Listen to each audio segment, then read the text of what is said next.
So obviously we're talking about separation divorce. I kind of thought we were going to link up anyway.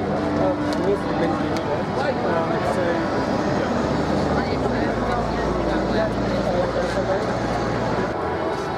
Everybody move ready!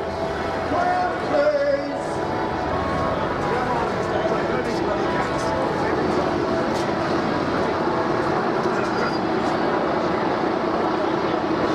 please! Gentlemen, ladies and children, it's wonderful to see such a great turnout on International Men's Day. So many people protesting against the emotional abuse of children, fathers and paternal grandparents, resulting from malicious women denying access, often through making false allegations against ex-partners, aided and abetted by corrupt family courts, a corrupt CAFCAS and corrupt, greedy lawyers. I'm Mike Buchanan, leader of the political party Justice for Men and Boys and the Women Who Love Them. Launched nearly 4 years ago, we remain the only political party in the English-speaking world campaigning for the human rights of men and boys. And those assaults take place in at least 20 areas, and they're almost always to advantage and privilege women and girls. The state assaults the human rights of women and girls specifically in no areas. Fatherlessness and the denial of access to children and grandchildren are among those human rights assaults, those emotional abuses, which all too often lead to male suicide. The judiciary in the UK, as in other developed countries, is deeply and institutionally anti-male. We know from analysis by William Collins, an important blogger on gender issues, that if men were sentenced as leniently as women by the courts, 5 out of 6 men in British prisons today would not be there. But the position of the state is basically that male prisoners must be punished, while female prisoners must be rehabilitated. 75% of divorces are filed for by wives, in part because the state incentivizes wives to eject their husbands from their homes, often resulting in considerable personal enrichment for them. Men often pay large sums to lawyers in a sometimes futile bid to gain access to their children, and all too often contact orders are frustrated by malicious ex-wives. Judges all too often fail to punish these women appropriately, if at all. We call for an end to judges' discretion. Any woman who frustrates a contact order without a very sound reason should go to prison for a month for a first offence, and much, much longer for second and later offences. As large a battle as this is for access rights, it's one of many, and we need to recognise this on International Men's Day. I remind you that in our last manifesto we cover 20 areas where the human rights of men and boys are assaulted by the state's actions and inactions. The assaults start early in life with the non-therapeutic circumcision of male minors or male genital mutilation, MGM. Patrick, could you hold up the... This is illegal. This has been illegal since at least the Offences Against the Person Act 1861. The government, in response to freedom of information requests, does not deny it's illegal. But the CPS and the police which simply will not bring prosecutions. It's the cause of a huge amount of physical and psychological suffering, sometimes leading to death, either from the operation or from later suicide. And only a few weeks ago, a campaigner in the States, 34 years old I think, Patrick, committed suicide because of the stress and the damage that had been caused to him. 2 days ago, the House of Commons held a debate in connection with International Men's Day. There are only 2 MPs out of 650 who ever speak on male issues, and one of the 2 wasn't present for that debate. The other 648 MPs, the majority of the men, don't give a damn about men's issues, and at times there were only 5 or 6 people, 6 MPs on the government benches. Almost all the time was taken up in the debates by feminist MPs. The feminist MPs largely focused on male suicide. The male suicide rate is about 3.5 times the female suicide rate.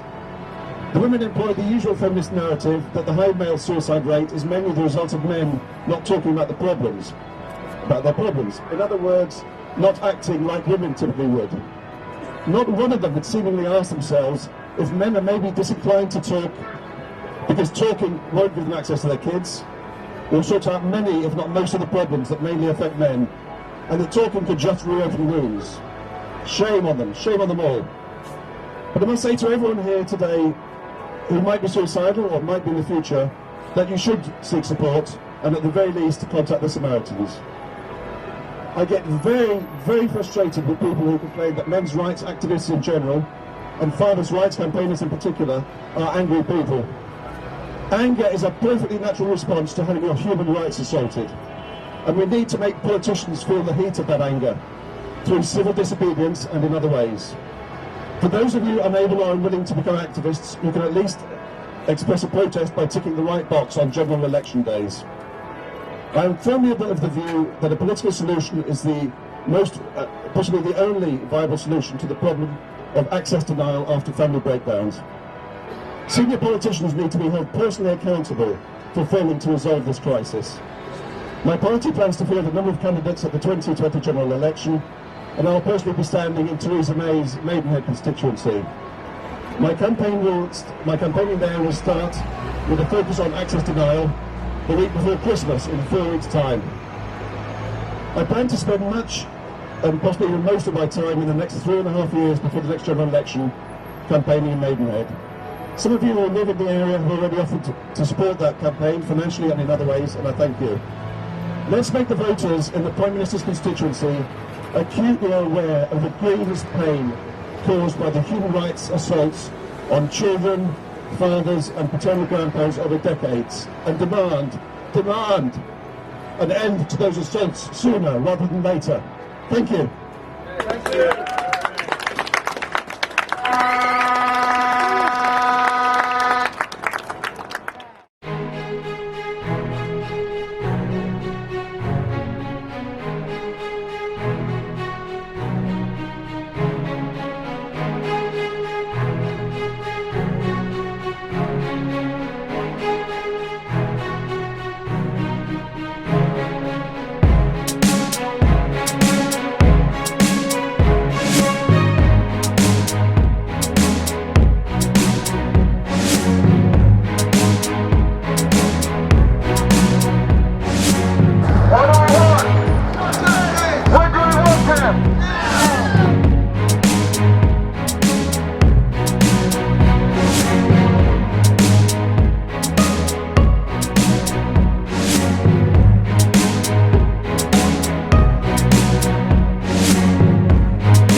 Child abuse. We can speak live now to one of those protesters on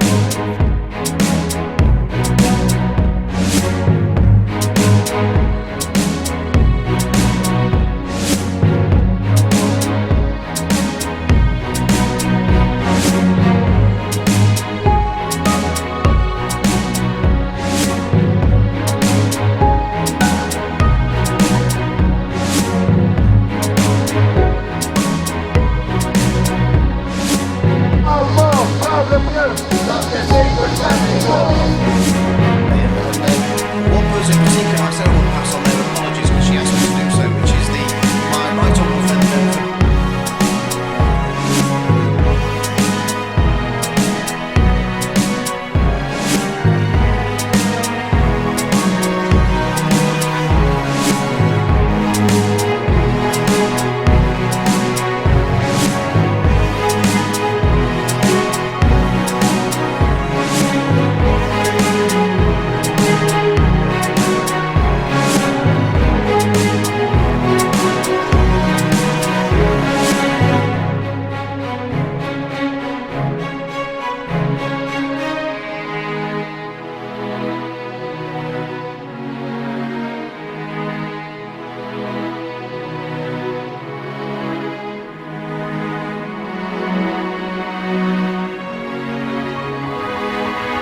Secret family court. No law, no Secret family court. what we want, Justice in London. when we want it. Now. No fraud.